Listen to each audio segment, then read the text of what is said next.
My grandson looked me dead in the eye, smirked, and said those words I'll never forget. "Grandma's memory is going. She won't remember." He actually thought I wouldn't remember. He counted on it. But what he didn't count on was the 6 hidden cameras I'd installed throughout my house the week before. Cameras that caught everything he did, everything he said, every calculated move he made. And when I finally walked into that police station with hours of footage on a USB drive, the detective's face went pale. My name is Barbara, and I'm 72 years old. Right now, I'm sitting in my living room in Pennsylvania, the same room where this nightmare unfolded, and I need to share what happened because I know I'm not alone. Before I tell you everything, I want to know, where are you watching this from? Drop your state or country in the comments. It helps me know I'm not the only one who's been through something like this. Let me take you back to where it started. 18 months ago, I lost my husband of 48 years, Robert. We'd built a good life together, a modest 3-bedroom house in the suburbs, retirement savings we'd carefully managed, and a family we thought we could trust. After Robert passed, the loneliness hit me like a physical weight. My daughter Jennifer lives 2 states away in North Carolina with her own busy life, and I understood that. I didn't want to be a burden. But my grandson Tyler, Jennifer's oldest son, he lived just 20 minutes away. Tyler had always been charming. 26 years old, handsome, knew exactly what to say to make you feel special. After his grandfather died, Tyler started visiting more often. At first, I was grateful. He'd come over twice a week, help with yard work, fix things around the house that Robert used to handle. He'd sit with me during dinner, ask how I was doing, tell me about his job at the marketing firm downtown. I thought he genuinely cared. The first incident happened 3 months after Robert's funeral. I was writing checks to pay my monthly bills when Tyler noticed my checkbook on the kitchen table. "Grandma," he said with that concerned look he'd perfected, "you're still handling all this paperwork yourself? Don't you think it's getting too complicated? You could make a mistake." I brushed it off. I'd been managing our finances for decades. Robert always said I had a sharper mind for numbers than he did, but Tyler didn't let it go. Over the next few weeks, he kept bringing it up, gently at first, then more insistently. "I worry about you," he'd say. "What if you forget to pay something important? What if someone takes advantage of you?" Then came the day everything shifted. I'd been telling Tyler about the phone call I'd had with my sister Dorothy in Florida. We'd been talking about a trip we were planning to visit her in January. The next week, when Tyler visited, I mentioned the trip again. Tyler's face changed. He set down his coffee mug slowly and looked at me with what seemed like genuine concern. "Grandma, you told me about that trip 3 times this week. You don't remember that we already discussed it?" I felt a cold wash of uncertainty. Had I told him multiple times? I'd been scattered since Robert died, caught up in grief. Maybe I had forgotten. "I'm sorry, Tyler," I said. "I've had a lot on my mind." He reached across and patted my hand. "I know, Grandma. That's exactly what worries me. Mom and I have been talking, and we think you might need some help managing things. Just small stuff. Bills, appointments, medications, nothing major." That conversation planted a seed of doubt in my mind that Tyler carefully watered over the following months. He started pointing out things I supposedly forgot, conversations we'd had, items I'd misplaced, appointments he claimed I'd missed. Each time I questioned myself a little more. Was my memory really failing? Was I becoming what I'd always feared? A confused old woman losing her grip on reality? The turning point came when my debit card went missing. I'd always kept it in the same spot in my wallet, but one morning it wasn't there. I searched everywhere, panic rising in my chest. When Tyler stopped by that afternoon, I told him about it. "You probably just misplaced it," he said. "This is happening more often, Grandma. Last week you couldn't find your keys, remember? And you've been forgetting our conversations. I think we need to have a serious talk about getting you some help." I called the bank and canceled the card. They sent me a new one within days. But then I started noticing other things. Money seemed to disappear from my wallet, not large amounts, just $20 or $40 at a time. Small enough that I doubted myself. Had I spent it and forgotten? Had I given it to someone? Tyler's visits increased to 3 or 4 times a week. He'd started bringing over groceries, insisting I didn't need to go to the store alone anymore. "It's not safe for you to drive, Grandma. What if you get confused?" He'd taken to organizing my medicine cabinet, setting up my pills in daily containers. "You need to take these at the right times," he'd say. "I don't trust you to remember on your own anymore." The more he helped, the more dependent I felt. The more he pointed out my supposed memory problems, the more I believed them. I started writing everything down, keeping detailed notes of conversations and tasks, double-checking everything I did. But the doubt had taken root deep in my mind. Then came the day that changed everything. I was looking for my property tax bill in my desk drawer, the same drawer where I'd kept important documents for 30 years. As I rifled through the papers, my hand brushed against something that shouldn't have been there, my old debit card, the one I'd reported as lost 3 months earlier. I stood there in my study, holding that debit card, and my entire world tilted. I hadn't lost it. I'd never misplaced it. And if I hadn't misplaced this, what else had I not forgotten? The fog that had been clouding my mind for months suddenly lifted, replaced by a crystal clear, terrible understanding.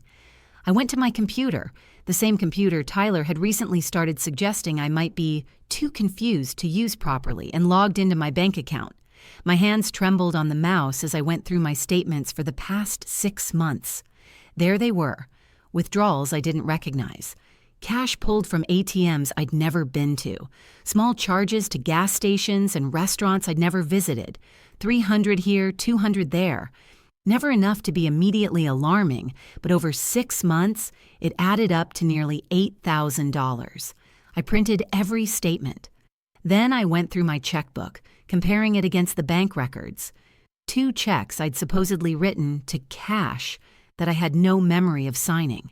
My signature, but something about them felt wrong. Had he forged them? Or had he stood over me, asking me to sign something while distracting me with conversation, making me doubt myself enough that I'd comply? That night, I barely slept. I lay in bed replaying every interaction with Tyler over the past year, every helpful suggestion, every concerned look, every time he'd made me question my own mind. He'd been gaslighting me, deliberately making me think I was losing my memory so he could steal from me without me even realizing it, and it had almost worked. The next morning, I drove to Best Buy. The young man at the customer service desk looked surprised when I asked about hidden cameras. A 72-year-old woman inquiring about surveillance equipment probably wasn't his typical customer, but I didn't care what he thought. I needed proof. "I need cameras that are discreet," I told him, "something that won't be obvious, and they need to record clear video and audio." He showed me several options. I bought 6 small cameras, devices that looked like phone chargers, picture frames, and clock radios. They connected to an app on my phone and stored footage in the cloud. The young man offered to come install them for me, but I declined. I couldn't risk anyone knowing about this. That afternoon, I set them up throughout my house. One in the living room, disguised as a decorative clock on the bookshelf. One in the kitchen, hidden inside a radio on the counter. One in my bedroom, in a photo frame on my dresser. One in the hallway in a smoke detector. 2 more in my study. One in a phone charger, one in a plant pot, where I kept my important documents and checkbook. I tested each one using the app on my phone. The video quality was remarkable. The audio was clear. Everything was recording and saving to the cloud automatically. Now I just had to wait. Tyler showed up 2 days later. He didn't call first. He'd started just letting himself in with the spare key I'd given him months ago, back when I thought his frequent visits were about love and concern. I heard the front door open and his voice calling out, "Grandma, you home?" I was in the kitchen, my heart pounding. I'd spent the past 48 hours preparing for this moment, rehearsing how to act natural. "In here, Tyler," I called back, keeping my voice steady. He walked in carrying a bag of groceries. Brought you some things from the store, he said, setting them on the counter. Figured you probably forgot to pick up milk and bread this week. I hadn't forgotten anything. My refrigerator was fully stocked, but I played along. Oh, thank you, sweetheart. That's thoughtful of you.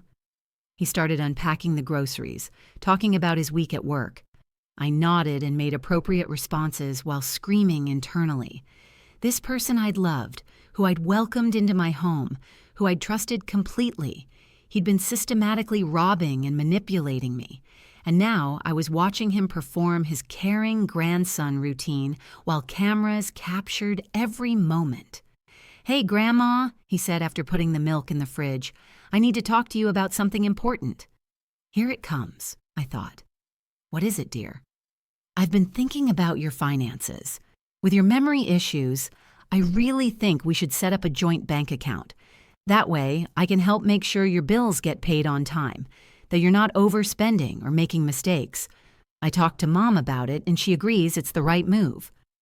My blood ran cold, but I kept my expression neutral. This was it, the real goal. He'd spent months undermining my confidence, making me doubt my own mind, stealing small amounts to test whether I'd notice. All of it had been building to this moment where I'd willingly give him access to everything. A joint account? I said slowly. I don't know, Tyler. That seems like a big step. I know it does, he said, his voice dripping with practiced sympathy. But Grandma, you're not managing well on your own anymore. We both know that. Last week you couldn't even remember where you put your glasses. The week before that, you forgot you'd already paid the electric bill and tried to pay it again. You need help, and I'm here to give it to you. I hadn't forgotten any of those things because they'd never happened. He was making them up, adding to the fictional narrative of my incompetence. But I played along, letting uncertainty show on my face. Maybe you're right. I have been confused lately. You have been, he confirmed, moving closer. And it's okay to admit you need help. There's no shame in it. Let me think about it, I said, hating every word coming out of my mouth, but knowing I needed more evidence. Give me a few days to consider it. His jaw tightened for just a fraction of a second, so quick that if I hadn't been watching carefully, I would have missed it. But then the concerned grandson mask slipped back into place. Of course, Grandma, take your time. But don't take too long, okay? I worry about you. After he left, I immediately checked the cameras on my phone. Everything had recorded perfectly. His words, his expressions, the way he'd pressed me about the joint account, all of it was there in crystal clear video. But I knew it wasn't enough yet. I needed something more concrete, something that would absolutely prove what he was doing. I didn't have to wait long. 3 days later, Tyler came back. This time, he had papers with him. I went ahead and got the joint account paperwork from the bank, he said, spreading documents across my kitchen table. I thought it would be easier if I just picked them up. All you need to do is sign here and here. He pointed to signature lines at the bottom of 2 forms. My hands shook as I picked up the papers, pretending to read them. The cameras in the kitchen were getting all of this. Tyler, I'm not sure... Grandma, he interrupted, his voice harder than I'd ever heard it. Then he seemed to catch himself, softening his tone. I'm sorry, I just get frustrated because I'm trying to help you and you keep resisting. Don't you trust me? That word, trust. He really had the audacity to use that word. I do trust you, I lied. I just want to read through everything first. He sighed, a long-suffering sound that implied I was being difficult. Fine. But Grandma, your memory is getting worse. We both know it. I found this in your bathroom yesterday. He pulled something from his pocket, my bottle of blood pressure medication. You left this on the kitchen counter. You could have forgotten to take it. What if something happened to you? What if you had a stroke because you forgot your medication? I stared at that pill bottle. I had not left it on the kitchen counter. I kept it in my bathroom medicine cabinet where it had been that morning when I'd taken my daily dose, which meant Tyler had taken it from the bathroom and brought it with him, specifically to use as a prop in this performance. Before I could respond, he continued, Look, I love you, and I'm trying to help, But if you won't let me help you with your finances, maybe we need to talk about other options. Memory care facilities, maybe. Mom and I have been discussing it." The threat hung in the air between us. Sign over control of my money, or they'd try to have me declared incompetent and put in a home. My own grandson was threatening to lock me away unless I gave him access to my bank account. I looked down at the papers, then back at him, and I made a decision. "Okay," I said quietly. "You're right. I do need help. Can you come back tomorrow? I want to have my head clear when I sign these. I'm feeling a bit tired right now." His whole demeanor changed instantly. The smile that spread across his face made my stomach turn. "Of course, Grandma. That's very wise. Get some rest, and I'll come by tomorrow afternoon. We'll get everything sorted out." After he left, I sat at that kitchen table for a long time, replaying what had just happened. Then I picked up my phone and called my daughter Jennifer. She answered on the third ring, her voice bright. "Hi, Mom. How are you?" "Jennifer, I need to ask you something, and I need you to be honest with me." I took a deep breath. "Have you and Tyler been discussing putting me in a memory care facility?" There was a long pause. "What?" "Mom, no. Why would you ask that?" "Tyler just told me that you two have been talking about it because of my memory problems." Another pause, longer this time.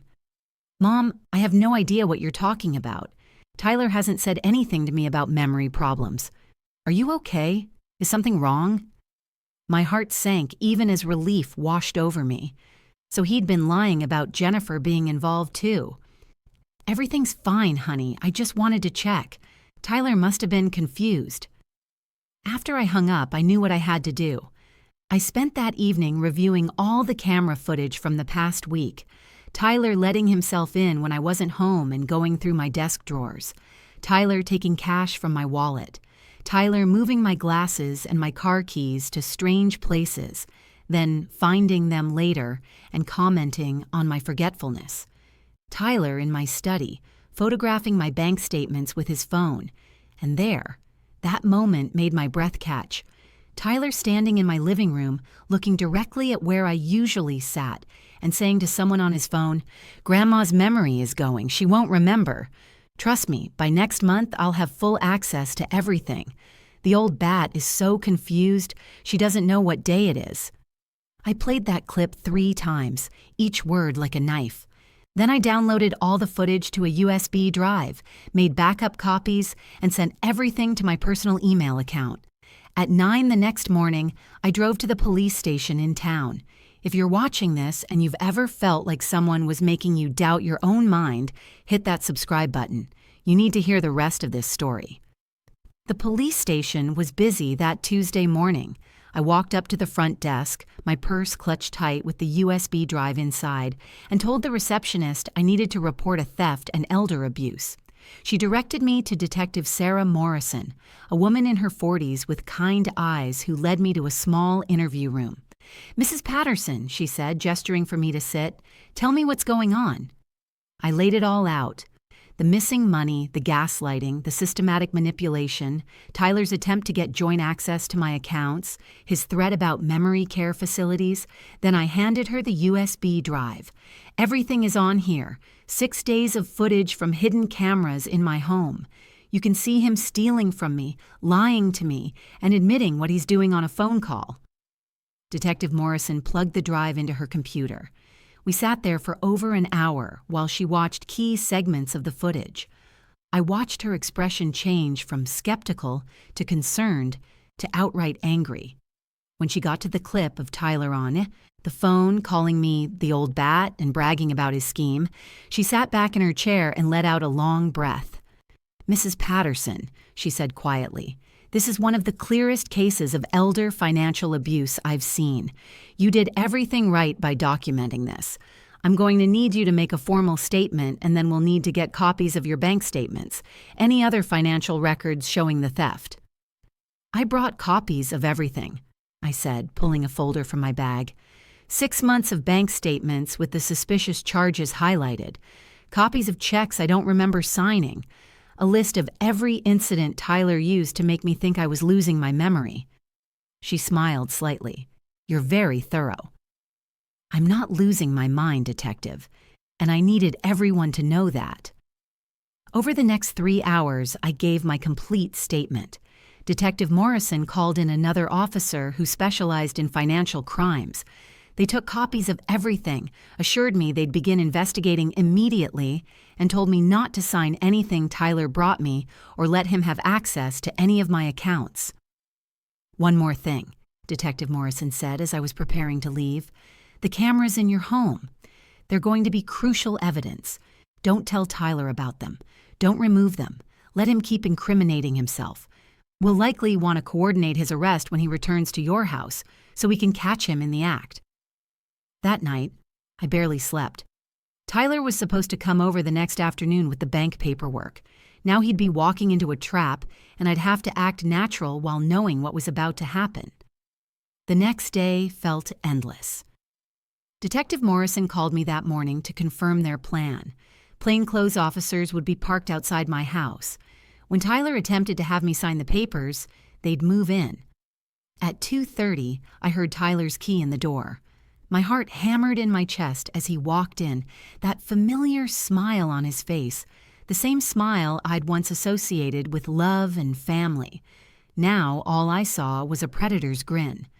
"Hey, Grandma," he said cheerfully, holding up the same folder of bank documents. "Ready to get this taken care of?" "Come sit down, Tyler," I said, gesturing to the kitchen table. My voice sounded surprisingly steady to my own ears. He sat, spreading the papers out again. "Okay, so I need your signature here, here, and here. Once we have joint access, I can make sure all your bills are paid on time. Manage your money properly." "Tyler, before I sign anything, I want to ask you something." I met his eyes directly.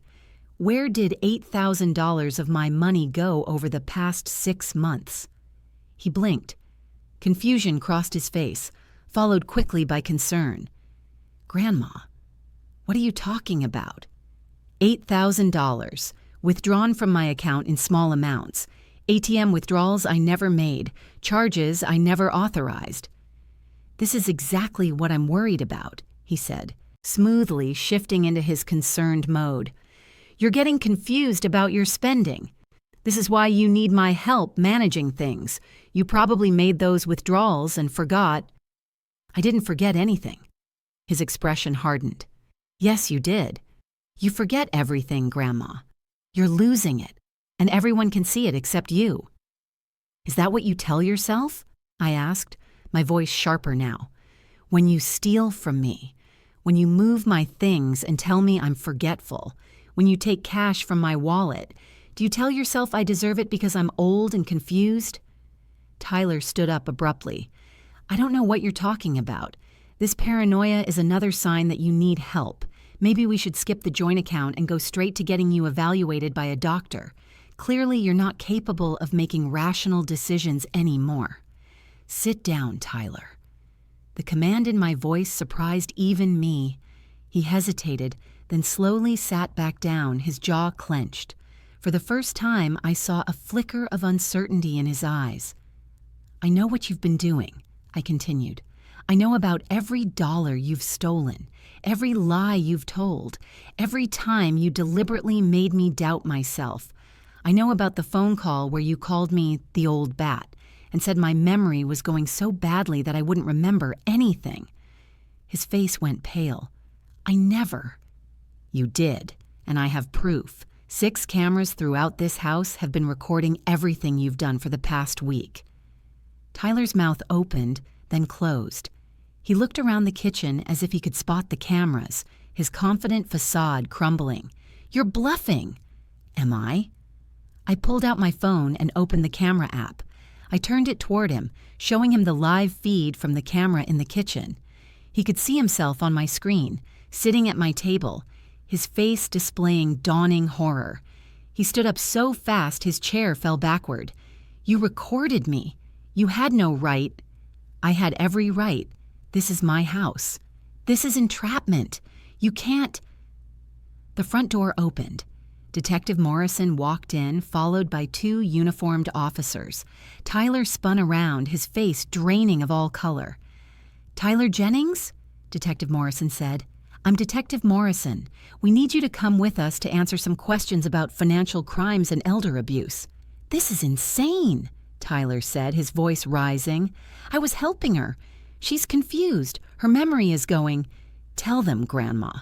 Tell them you forget things." "The only thing I forgot," I said quietly, "was that someone I loved could betray me like this.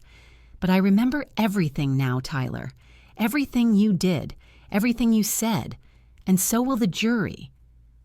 Tyler was still protesting as they handcuffed him and read him his rights. He looked at me one last time as they led him toward the door, and I saw something in his eyes I'd never seen before, genuine fear. Good. He should be afraid. He should feel a fraction of the fear and confusion he'd deliberately caused me. After they left, I sat in my kitchen in the sudden silence. My hands were shaking. Detective Morrison had stayed behind, sitting across from me at the table. "You did the right thing," she said gently. "I know that doesn't make it easier." "He's my grandson," I whispered. "How could he do this to me?" I wish I could answer that.